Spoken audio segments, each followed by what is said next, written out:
Hey friends, welcome to Biblical Studies Today Book Chats. It's January 27th, 2025. Want to think with you about a couple of books.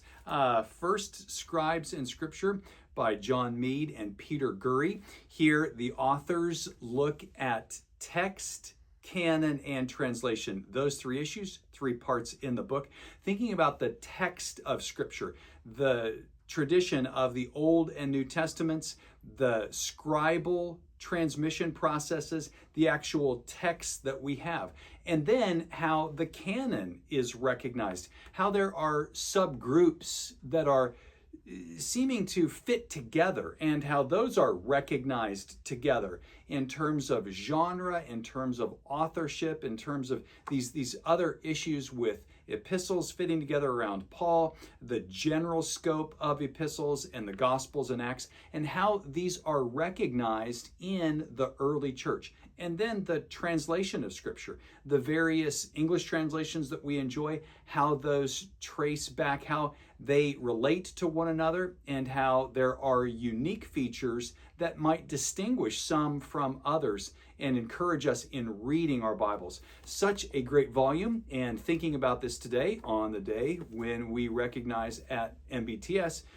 Mead and Gurry coming to our school, a great blessing for us. Reminds me also of Gurry and Hickson's book, Myths and Mistakes in Text Criticism. Such an excellent volume.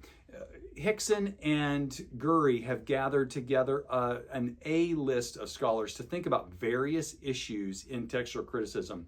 And in both of these books that I want to suggest to us today in terms of our reading list and for students at MBTS and others in pastoral ministry and students studying in a general kind of way, the authors across the spectrum, Mead and Gurry, and also the various contributors that Hickson and Gurry bring together, there's a fairly common through line.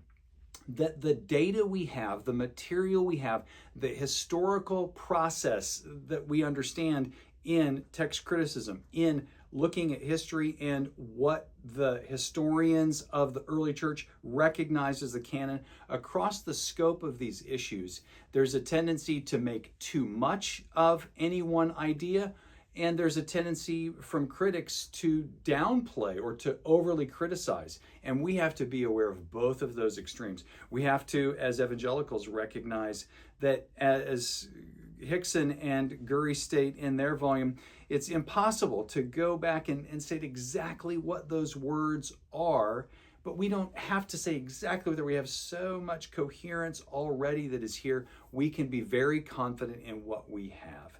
And second, we want to be able to defend what is said against us, that those who would come against the evangelical understanding of inerrancy, of inspiration, that the critical grid that they operate by is fiction itself. There's no other domain of science or history that can stand up to that kind of a grid. So it's these kinds of ideas and balance that we find ourselves in trusting God and who He is, His Word, and its validity.